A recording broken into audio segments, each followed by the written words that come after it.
Lama nggak ketemu. Kali ini kita dipertemukan oleh penantang baru IPO yaitu Omed. Perusahaan ini bergerak di bidang kesehatan. Dengar-dengar valuasinya sangat mahal. Semua itu bakal kita bahas di video bongkar IPO kali ini. Oleh karena itu tonton terus sampai habis ya.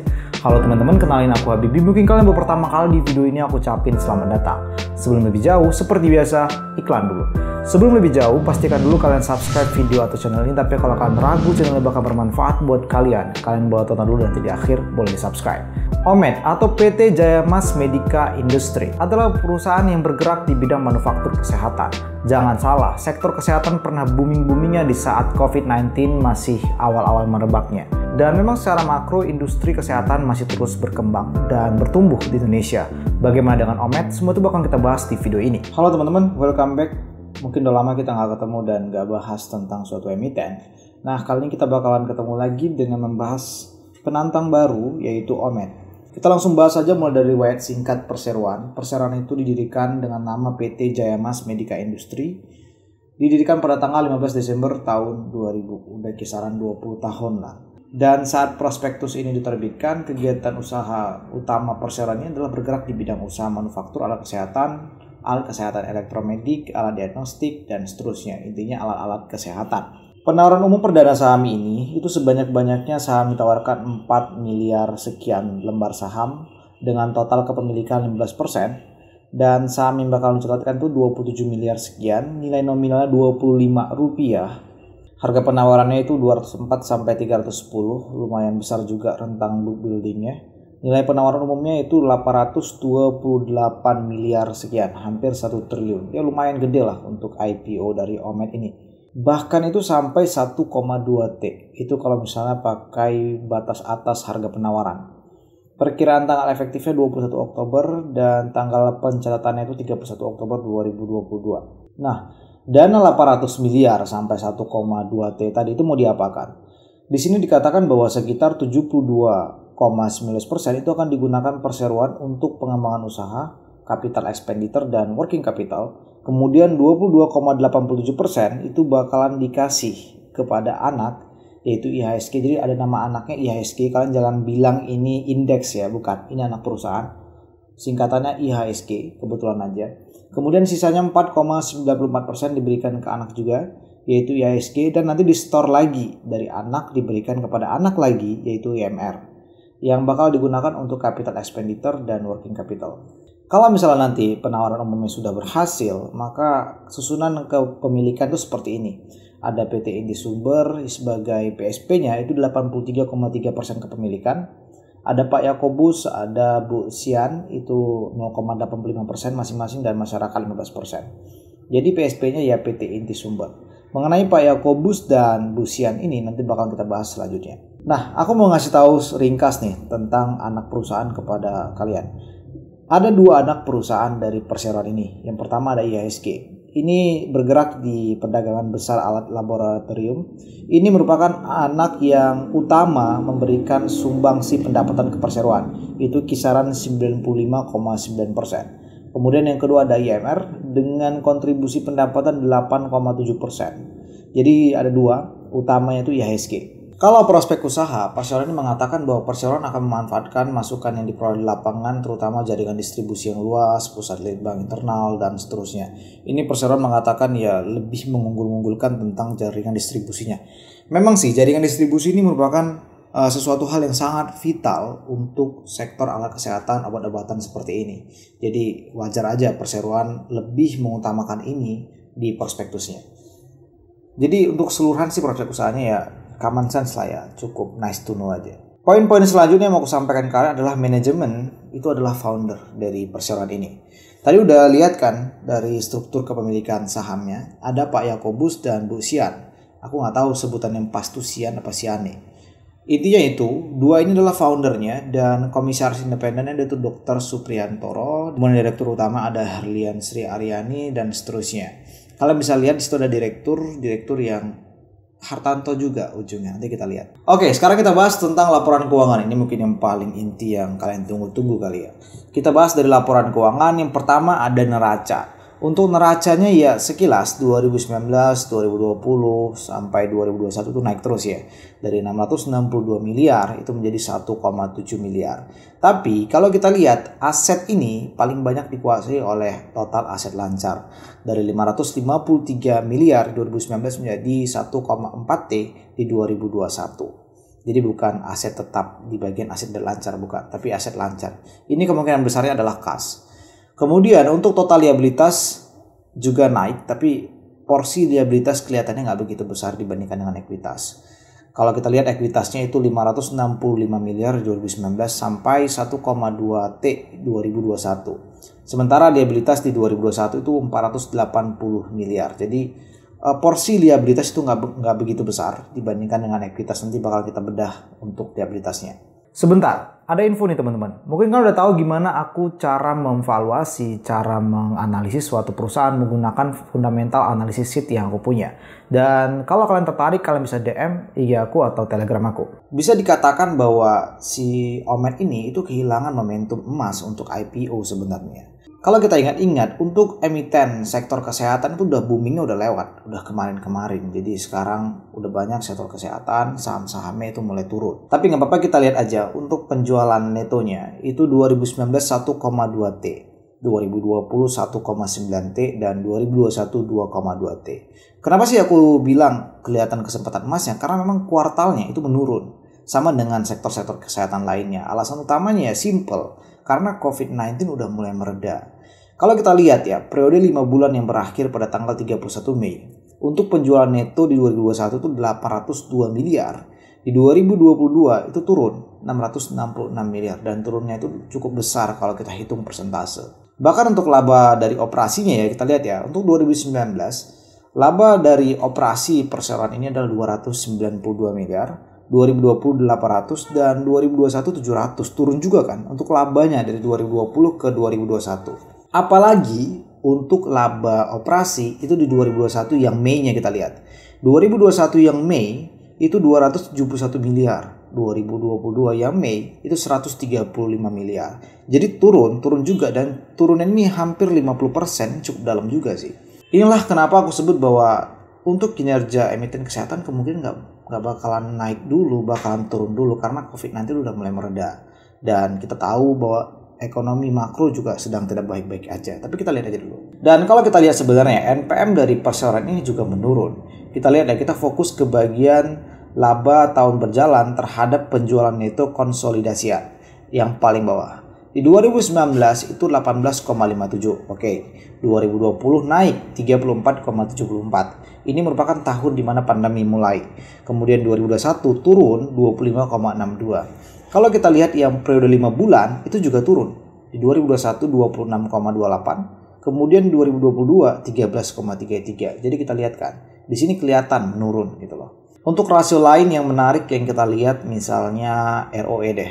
Untuk ROE 2019 40%. 2020 itu 72%, 2021 itu 45%, kemudian di periode 5 bulan di 2022 itu ROE-nya cuma 8,19%. Jadi biasanya untuk 3 tahun dari 2019 sampai 2021 aku nggak terlalu melihat ROE karena di sini paling sering terjadi perubahan ekuitas.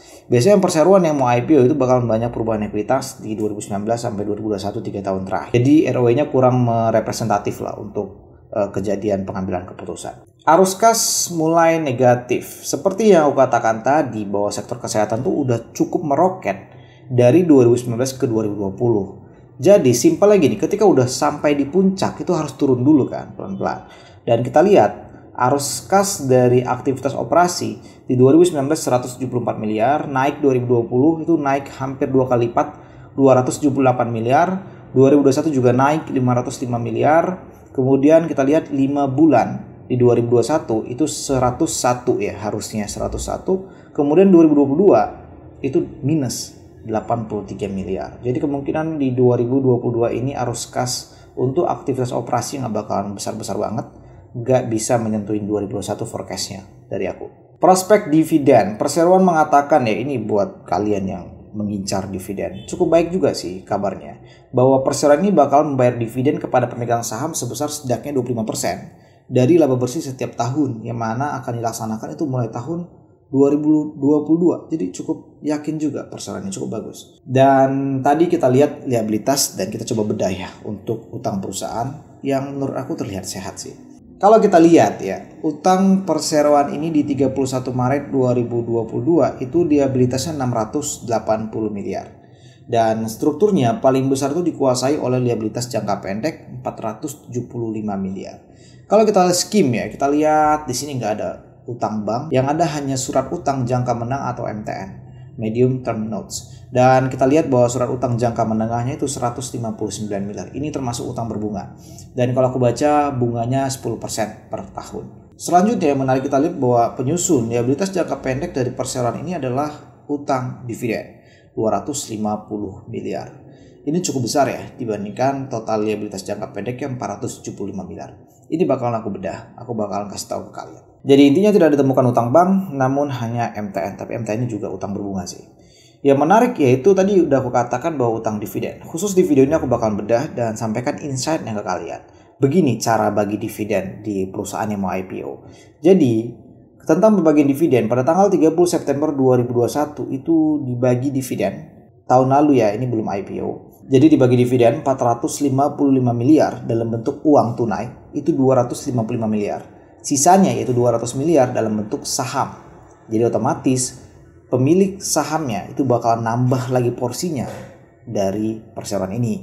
Begitu caranya. Kemudian selanjutnya ini backdate ya, mundur. Di 29 Juni 2021 itu juga dibagikan dividen 370,5 miliar. Itu dibagikan dividen saham dalam bentuk saham. Jadi kepemilikan daripada pemegang saham yang lama tentu naik lagi.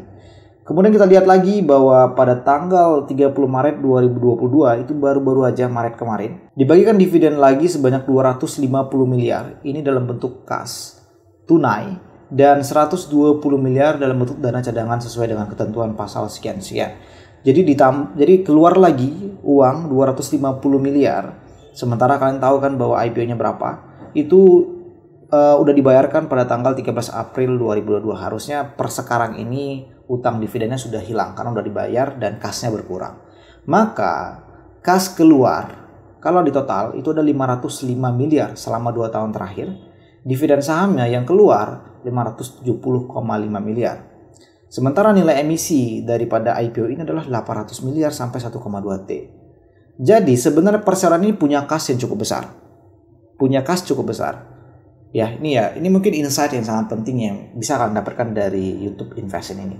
Jadi sebenarnya perseroan ini punya kas yang cukup besar, tapi pemegang saham lamanya ya butuh gitu ya, butuh uang mungkin dan butuh pengembangan mungkin. Jadi dapatlah dividen 505 miliar 2 tahun terakhir ya. Kemudian dividen sahamnya 570,5 miliar. Kemudian di IPO kan lagi mereka sementara punya kepemilikan tuh nilai nominal ya. Kalian bayangkan nilai nominal bukan nilai yang dipasarkan, itu beda lagi. Bisa cuan berkali-kali lipat dengan adanya nanti IPO, perdagangan mereka bisa dilakukan di pasar sekunder. That's it, cara dapetin uang berkali-kali lipat. Kemudian yang menarik adalah coba sekarang kan dolar lagi naik-naiknya ya.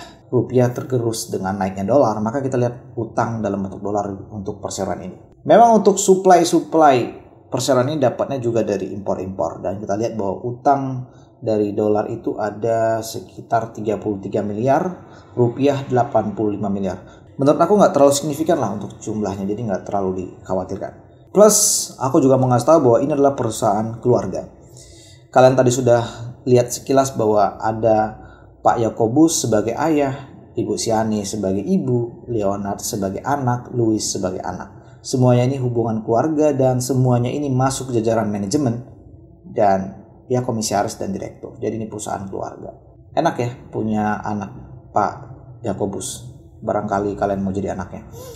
Kemudian pemain besar ya, ini termasuk perusahaan yang pemain besar. Kalian bisa lihat bahwa di sini ada beberapa kategori produk perseroan ini dan pangsa pasarnya termasuk peringkat kedua, ketiga. Ini menurut sumbernya Kemenkes dan Frost Sullivan. Dan kalian bisa lihat di sini bahwa ada peringkat 2, 3, 4, 1. Jadi memang pemain besar juga sih. Dan aku sekilas scuttlebutt ya untuk di Tokopedia memang produk perseroan ini cukup banyak diminati. Kita lihat terakhir ya, penjamin emisinya karena untuk IPO ini juga cukup penting. Dan penjamin emisinya ada PT CLSA, Sekuritas Indonesia, CIMB, Cipta Dana Sekuritas Asia. Kemudian valuasi, ya ini yang paling terakhir, yang paling ditunggu-tunggu dan paling sering menjadi masalah IPO sih. Kalau untuk valuasinya sangat mahal dari perhitunganku, ada fundamental analysis sheet. Nanti kalian bisa minta juga secara gratis. Kemudian di sini ada PER 1, maksud adalah PER menggunakan earnings di 2021 tahun kemarin, full year. Itu PER-nya 15. Kemudian PER kedua ini menggunakan earnings annual di 2022 di Mei-nya. Jadi yang terbaru dan lebih relevan menurut aku yang PER 2 ini sih. PER kedua ini ada 39,3 dan PBV-nya 3,6. Ini cukup gede sekali. Ini cukup mahal sekali untuk perusahaan alat kesehatan, obat-obatan seperti ini. Ya silakan dipertimbangkan aja. Ini bentuk template valuasinya kalian bisa dapatkan dengan cara DM melalui Telegram atau Instagram. Dan semua analisis ini dilakukan nanti berdasarkan fundamental analysis sheet dan sumber-sumber lainnya. Kalau kalian mau mendapatkan fundamental analysis, silakan DM aku juga melalui Telegram atau Instagram. Itu aja, semoga bermanfaat. Penantang baru kali ini sebenarnya perusahaan yang kokoh dan punya track record yang bagus di bidang kesehatan. Dan termasuk juga market share-nya cukup besar, di kira-kira 5 besar teratas di Indonesia. Untuk founder yang ngambil cash dari perusahaannya bisa dibilang nggak salah juga. Ya begitulah mungkin cara mengapresiasi usaha yang udah mereka lakukan sejak tahun 2000. Untuk kinerja perseroan aku nggak yakin lebih baik di 2022 dibandingkan 2021. Dan untuk valuasi memang sangat mahal, jadi silakan dipertimbangkan dan lakukan analisa lagi. Kalau kalian suka dengan video kayak gini, silakan didukung terus dengan cara subscribe dan share ke teman kalian video ini. Semua keputusan investasi kembali ke kalian masing-masing. Dan kalau kalian mau join grup sharing saham, silakan dicek di deskripsi video ini dan juga ada grup IPO Project. Itu aja, semoga kalian cuan. As always, semangat terus buat kalian.